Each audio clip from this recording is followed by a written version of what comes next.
Okay, bond length का definition लिख दिया यहाँ पे, और बॉन्ड ऑर्डर क्या है? Number of bond between two atom. देखो क्या मैं अभी पढ़ाने जा रहा हूं, और ये पार्ट क्या है? Rules to draw structure of any covalent molecules और आयंस। ध्यान रखना, अभी जो मैं पढ़ाने जा रहा हूं आपको बच्चे, इट्स लाइक कि ये 2-3 लेक्चर में होगा कंप्लीट, 2-3 घंटे लगेंगे। तुम्हारे लिए हो सकता है और ज्यादा लगेगा क्योंकि कोवेलेंसी वगैरह एक्सप्लेन करना है, but this type of things are not available on YouTube also. मैं ऐसा बता रहा हूँ, पहली बार हो सकता है भी जाएगा ये चीज यूट्यूब पे। 15 साल के एक्सपीरियंस से बता रहा हूँ, आप अगर 1000 मॉलिक्यूल सिलेबस में है, आयन या मॉलिक्यूल कोवेलेंट है, आयनिक नहीं कोवेलेंट है, तो बिना हाइब्रिडाइजेशन का कंसेप्ट का, बिना बीबीटी ये सब आए, थोड़ा बहुत तो कंसेप्ट लगेगा, लेकिन you are very much sure about to draw the structure as well as to find the hybridization of central atom, as well as you are capable of finding whether how many lone pair on central atom, how many lone pair on side atom, है ना? इतना important part है ये chemical bonding का कि यहीं पे आपको कॉन्फिडेंस आ जाता है कि हाँ यार स्ट्रक्चर तो बन जाएंगे। समझ गए? अभी तक जितने बार ऑफलाइन पढ़ा रहे हैं 15 सालों से, तो हर बार एक होमवर्क देते हैं कि 200 मॉलिक्यूल का स्ट्रक्चर बना के लाओ, ऐसा होमवर्क रहता है। जो बच्चे 5 साल मेडिकल कॉलेज में, इंजीनियरिंग कॉलेज में, उनसे अभी भी पूछोगे, बोले हाँ कृष्णा सर को वो तो फेमस है, याद है बॉन्डिंग में उसने 200 स्ट्रक्चर्स दिए थे रूल बनाने के बाद। ये याद रहता है उन लोगों को, तो इसको उस अंदाज में समझना है। मतलब तुम्हारे पास ये पावर आ जाएगा कि तुम किसी भी मॉलिक्यूल आयन का स्ट्रक्चर बना सकते हो। क्लियर है? तो रूल में पहला पॉइंट क्या है? टू पहले find central atom and side atom. कोई भी मॉलिक्यूल आयन होगा, कौन सा मॉलिक्यूल आयन? आयनिक कंपाउंड नहीं, कौन सा? कोवेलेंट, है ना? Find central atom and side atom. जैसे मान लो मीथेन दे दिया, बोलते हैं मीथेन का स्ट्रक्चर बनाइए, है ना? कितना सिग्मा, कितना पाई, किस तरह के बॉन्ड होंगे। तो सेंट्रल एटम जनरली वो होता है जो at the centre of the molecule होता है। देख लो कितना मजेदार रूल है। तो सेंटर में सेंट्रल एटम, कितना नया बात बताया मैंने। हाँ, ये जनरली लीस्ट इन नंबर होता है, least in number in the molecule बोल सकते हैं। सेंटर एटम वो होगा जो कम होगा, एट द सेंटर होगा, इसकी साइज जनरली ज्यादा होगी, size big size, generally big size, must नहीं है big in size, big in size can form more bonds मतलब कोवेलेंसी हाई होनी चाहिए। कोवेलेंसी मतलब कितना बॉन्ड बना सकता है, दैट इज कॉल्ड कोवेलेंसी। समझ में? इलेक्ट्रोवैलेंसी और कोवेलेंसी दो टर्म है। कोई एटम कितना इलेक्ट्रॉन लूज कर सकता है वो उसकी इलेक्ट्रोवैलेंसी। जैसे एल्युमिनियम ने अगर 3 इलेक्ट्रॉन लूज कर दिया तो Al3+ बना, और उसकी इलेक्ट्रोवैलेंसी 3 कहलाएगी। लेकिन at the same time aluminium ने इलेक्ट्रॉन लूज नहीं किया, शेयरिंग से 3 बॉन्ड बनाया, तो एल्युमिनियम की कोवेलेंसी 3 कहलाएगी। मतलब कोवेलेंट बॉन्ड में हम क्या बोलते हैं? कोवेलेंसी। आयनिक बॉन्ड में इलेक्ट्रोवैलेंसी। ये सब टर्म बीच में सीखेंगे हम लोग, रूल का पार्ट नहीं है ये, लेकिन ये सब आना चाहिए इसको समझने के लिए कि इलेक्ट्रोवैलेंसी क्या है, कोवेलेंसी क्या है, इन बिटवीन सब सीखने वाले हम लोग, है ना? जनरली सेंट्रल एटम होने के लिए लेस इलेक्ट्रोनेगेटिव होना चाहिए, है ना? Generally can have vacant d orbitals. Central atom होने के लिए ये सब क्राइटेरिया है। अच्छा, ये सब हो ऐसा जरूरी नहीं है। बहुत ऐसे सेंट्रल एटम है जिसमें से कोई 1-2 क्वालिटी, सारे नहीं है, फिर भी वो सेंट्रल एटम। मस्ट कंडीशन नहीं है कि सेंट्रल एटम होने के लिए सब चाहिए, और भी चीजें हो सकती है, लेकिन मोर और लेस इतना काफी होगा समझने के लिए। At the centre of the molecule, least in number in the molecule, big in size, can form more bonds, that is covalency is high, है ना। फिर क्या बोल सकते हैं, less electronegative, फिर can have vacant orbital, और भी etc लिख दिया, और भी पॉइंट्स हो सकते हैं। मैं बोल रहा हूँ सेंट्रल एटम होने के लिए इसमें से सारे क्राइटेरिया होना जरूरी नहीं है, थोड़ा एक दो नहीं भी हुआ तो चलेगा, या एक दो भी है तो भी चलेगा। Good to go. तो क्या बता सकते हो साइड एटम के लिए क्या क्राइटेरिया होना चाहिए, है ना, एट द पेरीफेरी ना, पेरीफेरी सही लिखा है, more in number, pH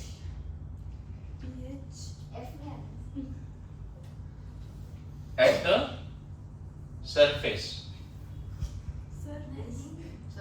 periphery, at the boundary, at the boundary surface, क्या बोला, पेरी,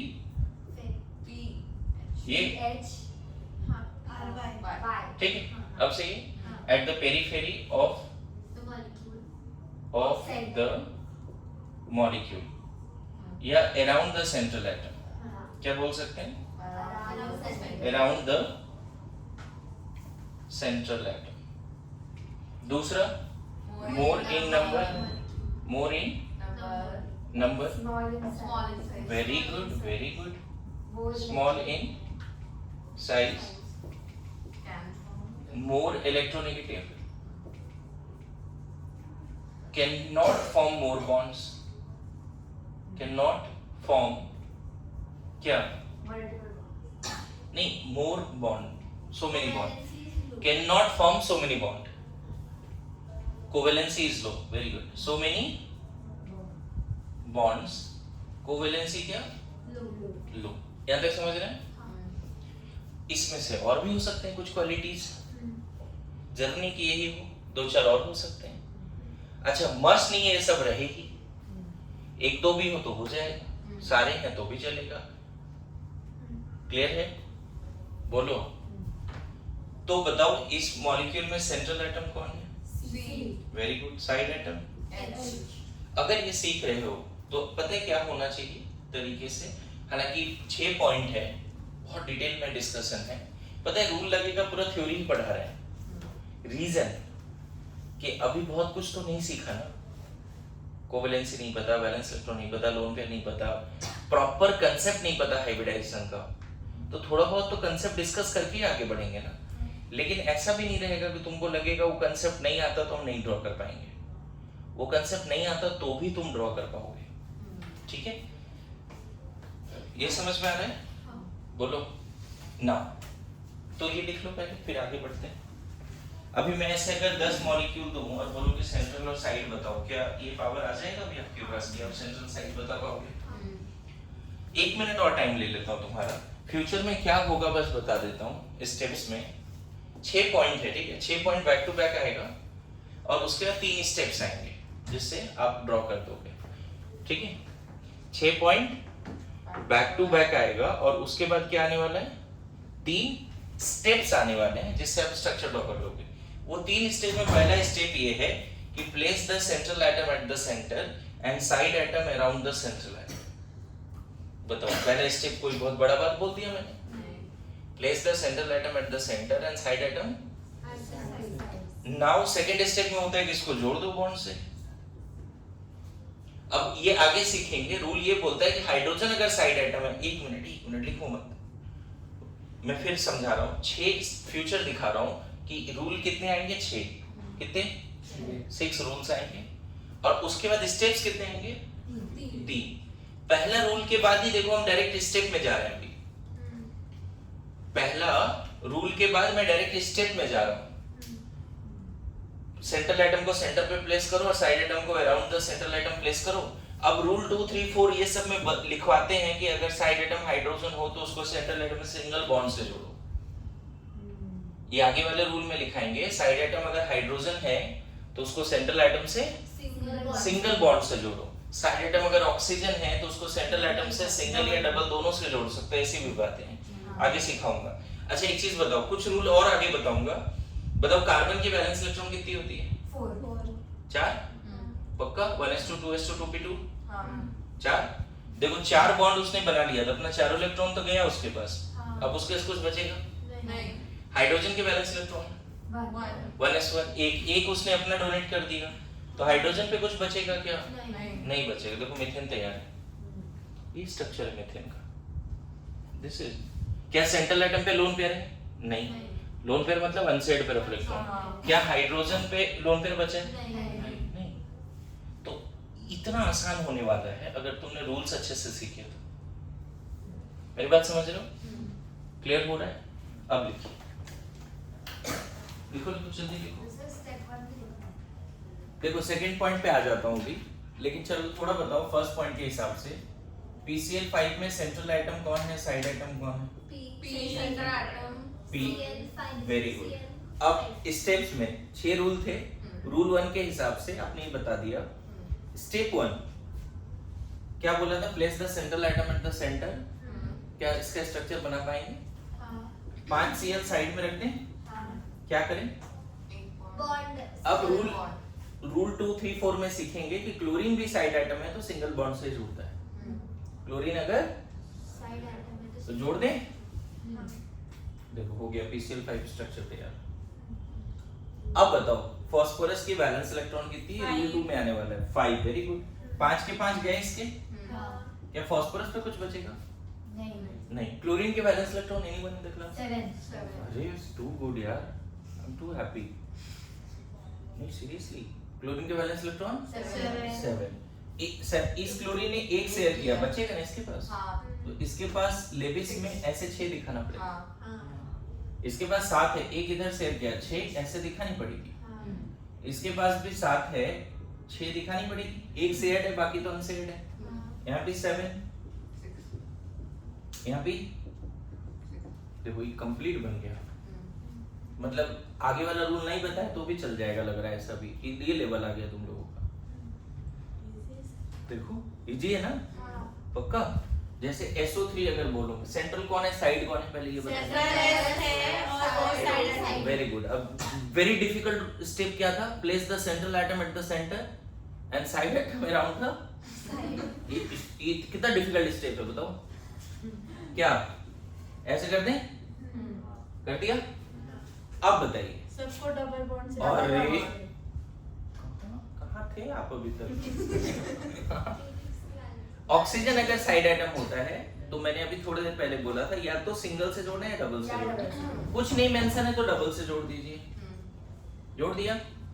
देखो तैयार हो गया SO3 स्ट्रक्चर। अब बताओ सल्फर की वैलेंस इलेक्ट्रॉन।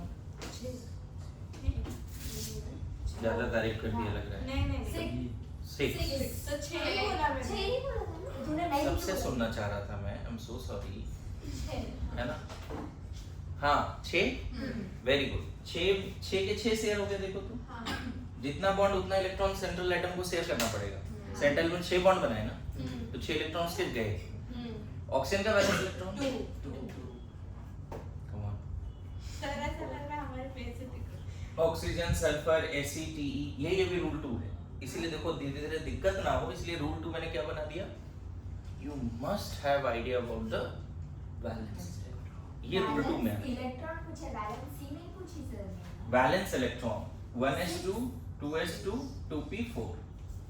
6। इनफैक्ट इस फैमिली में सबकी वैलेंस इलेक्ट्रॉन कितनी है? 6। तो मैं बताऊं आगे डिफिकल्टी नहीं आई, इसीलिए मैंने एक रूल बनाया। फिर क्या? You must have idea about. Rule 2 क्या होने वाला है? Valence electron. तो बताओ ऑक्सीजन की वैलेंस इलेक्ट्रॉन 6 अभी पता चल गया। सल्फर के भी 6। सल्फर ने 6 के 6 शेयर कर दिए। लेकिन हर ऑक्सीजन ने 2 ही बॉन्ड बनाए ना, तो इसने 2 शेयर किए, इसके पास 4 बचेंगे ना। इसके पास भी 6 था, 2 इधर शेयर किया, 4 बचेगा। इसके पास भी 6 था, 2 शेयर किया, 4 बचेगा। देख लो पावर आ रहा है तुम्हारे पास धीरे धीरे स्ट्रक्चर बनाने की। अगर कोई बोलते हैं SO3 में सल्फर ने कितने बॉन्ड बनाए, 6 बॉन्ड। और ईच ऑक्सीजन ने कितने बॉन्ड बनाए? 2 बॉन्ड। हर ऑक्सीजन के पास कितने लोन पेयर हैं? 4। 2 लोन पेयर है। 4 इलेक्ट्रॉन है। लोन पेयर कितने हैं? 2। हर क्लोरीन के पास कितने लोन पेयर हैं? PCl5 3। कितने अनशेयर्ड इलेक्ट्रॉन्स हैं? 6। ऐसे बोला। लोन पेयर मतलब पेयर में आंसर करना है। SO3 में टोटल कितने लोन पेयर हैं? 2 4 टोटल लोन पेयर कितने हैं? टोटल 2 2 2। 3 टोटल लोन पेयर हर ऑक्सीजन पे 2 लोन पेयर है। पूरे मॉलिक्यूल में कितने लोन पेयर हैं? 6। आया समझ में? पूरे मॉलिक्यूल में कितने लोन पेयर हैं? 6 SO3 में सल्फर के पास कितने लोन पेयर हैं? 0 देख रहे हो क्या पावर आ रहा है धीरे धीरे तुम्हें? मॉलिक्यूल का स्ट्रक्चर बना, बॉन्डिंग आता है नहीं आता, बीबीटी आता है नहीं आता, हाइब्रिडेशन आता है नहीं आता, लेकिन स्ट्रक्चर बनाना सीख रहे हैं। दिस इज द पावर, वही समझा रहा हूं तुम्हें। क्या समझ में आ रहा है? हाँ। लेकिन तुम स्टक कहाँ हुए? भी जैसे ही मैंने तुम्हें आगे बोला कहाँ फंस गए? Balance electron. थोड़ा फंसे ना, तो इसीलिए रूल 2 में हम क्या लाने वाले हैं? Balance electron. अभी रटा देंगे सबकी, कभी फंसे ही ना किसी स्टेज में। चलो 1 2 और करें, 1 2 स्ट्रक्चर आपकी इजाजत हो तो। 1 2 NH3 वेरी गुड। तो सेंटर एटम को सेंटर पे प्लेस करें स्टेप्स, और साइड एटम को अराउंड द सेंट्रल एटम कहीं भी रख दे। ऐसा जरूरी नहीं है कि बच्चे एकदम सिमेट्री के में सजाओ, अभी हम वो नहीं पढ़ रहे। एग्जैक्ट शेप और ज्योमेट्री अभी नहीं पढ़ रहे, कहीं भी रैंडम रख दो साइड में। अब बताओ, अभी थोड़ी देर पहले बोला हाइड्रोजन अगर side atom, very good very good. अब बताओ नाइट्रोजन की बैलेंस इलेक्ट्रॉन 5 इसमें सबके एक साथ आंसर आता ना, तो हम समझते कि भाई बैलेंस इलेक्ट्रॉन तो स्टेप रूल ही हटा दो इस क्लास के लिए। सबको आता है बैलेंस इलेक्ट्रॉन, इस क्लास के लिए बैलेंस इलेक्ट्रॉन का रूल ही हटा दो। लेकिन सबका आंसर नहीं आया कि नाइट्रोजन का बैलेंस इलेक्ट्रॉन 5 होता है। कैसे होता है नाइट्रोजन का balance electron? 1s2 2s2 2s3। Balance cell में 5 हो गए। 5 में से उसने कितने शेयर कर दिए? 3 कर दिए। बचे कितने उसके पास? 2। तो 2 यहाँ दिखा दो, 2 बिंदु बिंदी। हाइड्रोजन की बैलेंस इलेक्ट्रॉन 0। अरे एक और एक शेयर हो गया, मतलब बचा नहीं उस पे। मैं ये बोल रहा हूँ। अमोनिया सुना है कभी? ये स्ट्रक्चर। मीथेन कभी सुना है? इससे पहले स्ट्रक्चर बनाया था। अब देखो, कभी सुना है जो उसके स्ट्रक्चर बनाने का पावर आ रहा है धीरे धीरे। ये स्ट्रक्चर है। क्या कोई पूछे अमोनिया के पास सेंट्रल एटम के पास क्या लोन पेयर है? क्या अमोनिया में हाइड्रोजन के पास लोन पेयर है? नहीं। क्या अमोनिया का टोटल लोन पेयर 1 है? देखो पावर तो आ रहा है धीरे धीरे। अच्छा, दिन रात पानी पीते हो, H2O बनाते हैं स्ट्रक्चर, देखते हैं क्या है नहीं। सुना है ना? ओके, तो सेंट्रल कौन? ऑक्सीजन साइड हाइड्रोजन हाइड्रोजन और फ्लोरीन बेचारा ऐसा एलिमेंट है कभी सेंट्रल नहीं बन पाता। नोट में लिख सकते हैं बस को, hydrogen and fluorine can never be central atom, क्योंकि एक से ज्यादा बॉन्ड वो सेंट्रल एटम वो होता है कि कम से कम 2 बॉन्ड तो बनाए। सेंट्रल एटम के कंसेप्ट में थोड़ा और चीजें डाल सकते हैं कि सेंट्रल एटम कम से कम कितने बॉन्ड बनाएंगे बच्चे? 2। Hydrogen fluorine can never be central atom, why? क्योंकि वो कभी 2 बॉन्ड नहीं नहीं बनाएंगे। Fluorine can never be central atom. Central atom कौन होगा? जो कम से कम 2 बॉन्ड बना। 2 बॉन्ड, मिनिमम तो 2 चाहिए। क्लियर है? अब बताओ, दिन रात पानी पीते हैं, इसके स्ट्रक्चर पे थोड़ा एनालाइज करें, फोकस करें। सेंट्रल आइटम ऑक्सीजन रख दिया, साइड में क्या रख दिया? रख दिया। अब बताओ, हाइड्रो सिंगल बॉन्ड से जोड़ दिया। ऑक्सीजन की बैलेंस इलेक्ट्रॉन 6 वेरी गुड। 6 में 2 गए, कितने बचेंगे? 4। हाइड्रोजन की बैलेंस इलेक्ट्रॉन कुछ बचेगा क्या? नहीं। देखो, कोई पूछे वाटर बताओ कितना लोन पेयर है वाटर में टोटल? 2। वाटर ने कितना बॉन्ड बनाया हुआ है? 2 बॉन्ड। ऑक्सीजन के पास कितने लोन पेयर हैं? 2 आया समझ में? दिन रात ये मॉलिक्यूल देखते हैं या नहीं देखते हैं बताओ?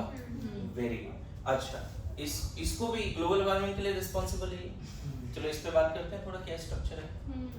C central atom, C central, O very good. C central, very good. Oxygen side रख दे साइड में, बढ़िया। डबल मैं बोला कुछ नहीं मेंशन है ना बच्चे क्वेश्चन में। अभी आगे को रूल सीखोगे कि ऑक्सीजन कभी कभी सिंगल बॉन्ड भी बनाता है सेंट्रल एटम के साथ, लेकिन यहाँ कुछ नहीं मेंशन है, क्या करें? डबल से जोड़ते हैं। Very good. अब बताओ, कार्बन की balance electron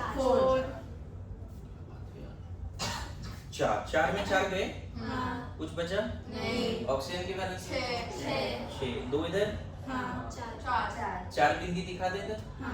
very good. CO2 हो गया, एटमॉस्फेयर में CO2 घूम रहा है, देखो आ रहा है समझ? हाँ ठीक है, तो रूल 1 में जो हमने सीखा उससे कुछ चीजें तो एक्सेस अभी मिल गई, लेकिन हमें आगे के रूल्स भी सीखने पड़ेंगे, क्योंकि कभी कभी क्या होगा, तुमसे बोलेगा NO2 प्लस का स्ट्रक्चर बनाओ, कभी बोलेगा I3 प्लस का स्ट्रक्चर बनाओ, कॉम्प्लिकेटेड आने वाला है, कभी बोलेगा सल्फेट का स्ट्रक्चर बनाओ, कुछ कॉम्प्लेक्स केटायन का स्ट्रक्चर पूछा जाएगा, कुछ कॉम्प्लेक्स एनायन का स्ट्रक्चर पूछा जाएगा।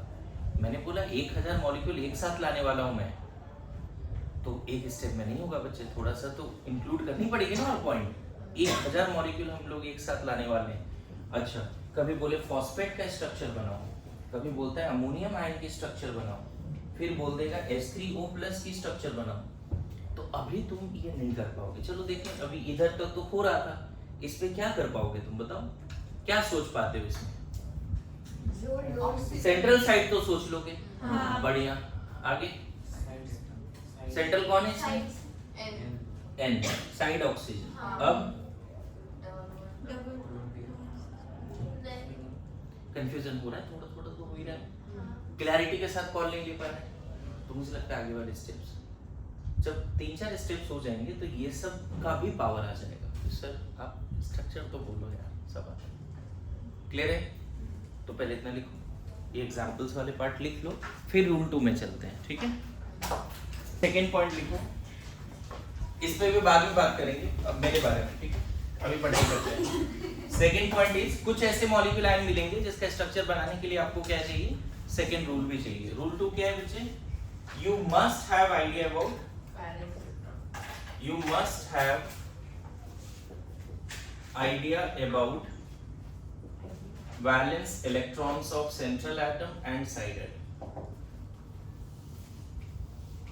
central atom and side atom, even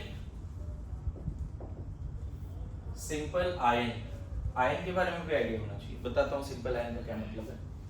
अब देखो, मैं यहाँ पे बोल रहा हूँ must to the power infinity, इतना इंपॉर्टेंट, बैलेंस इलेक्ट्रॉन आना ही चाहिए, नहीं आता है गड़बड़ है। तो यहीं पे हम बोल सकते हैं लेविस डॉट, बस स्ट्रक्चर मत बोलो, Lewis dot representation of any atom और आयन। रिप्रेजेंटेशन, जैसे लेविस के हिसाब से H लिखा तो उसके सामने एक ही इलेक्ट्रॉन दिखाओ, लेविस के हिसाब से लिथियम लिखा तो भी एक इलेक्ट्रॉन दिखाओ, क्योंकि इन सब की बैलेंस इलेक्ट्रॉन कितनी है? सोडियम, पोटेशियम, रुबिडियम, सीजियम, सबकी बैलेंस इलेक्ट्रॉन कितनी है? This is Lewis dot representation of any atom और simple ion, representation of any atom और सिंपल आयन। और पता है जो हम यहाँ डॉट दिखा रहे वही बैलेंस इलेक्ट्रॉन है। You must have idea about balance electron. जैसे ग्रुप 2 में beryllium, magnesium, calcium, strontium, barium, सबकी बैलेंस इलेक्ट्रॉन 2 दिखा दो। कितने? 2। क्यों 2? इसका कॉन्फ़िगरेशन लिख, 1s2 2s2, 2 ही तो है। इसका कॉन्फ़िगरेशन लिख, 1s2 2s1, एक तो है। सोडियम में भी 3s1 आएगा, 4s1 आएगा, 5s1 आएगा। कितनी बैलेंस इलेक्ट्रॉन है? बोरोन फैमिली बताओ, boron, aluminium, gallium, indium, thallium, balance electron boron की जी 3, एल्युमिनियम की भी 3। कैसे? 1s2 2s2 2p1, ये नियॉन होता है। 3s1 3s2 3p1 नहीं है क्या? सबकी बैलेंस इलेक्ट्रॉन। कार्बन फैमिली में balance electron 4, carbon, silicon, germanium, SnPb, कितने? 4। Nitrogen family 5, right? सब लोग समझ रहे हो? Nitrogen, phosphorus, AsSp, bismuth. Oxygen family, oxygen, sulphur, SeCePO, सबकी 6। Fluorine, chlorine, bromine, iodine, At, कितने? 7। हीलियम 2, 1s2, वही बैलेंस सेल है जो पहला सबसे ले, वही बैलेंस सेल है। Neon 8, very good. ऑक्टेट पूरा याद है? आर्गन, क्रिप्टन, जेनन, ये सब का कितना? 8। You must have idea about the valence electron. इसके अलावा आयंस की भी वैलेंस इलेक्ट्रॉन की आइडिया होनी चाहिए, उसको नेक्स्ट लेक्चर में देखते हैं। ठीक है, कल के एग्जाम के लिए ऑल द बेस्ट, पढ़ो थोड़ा सा।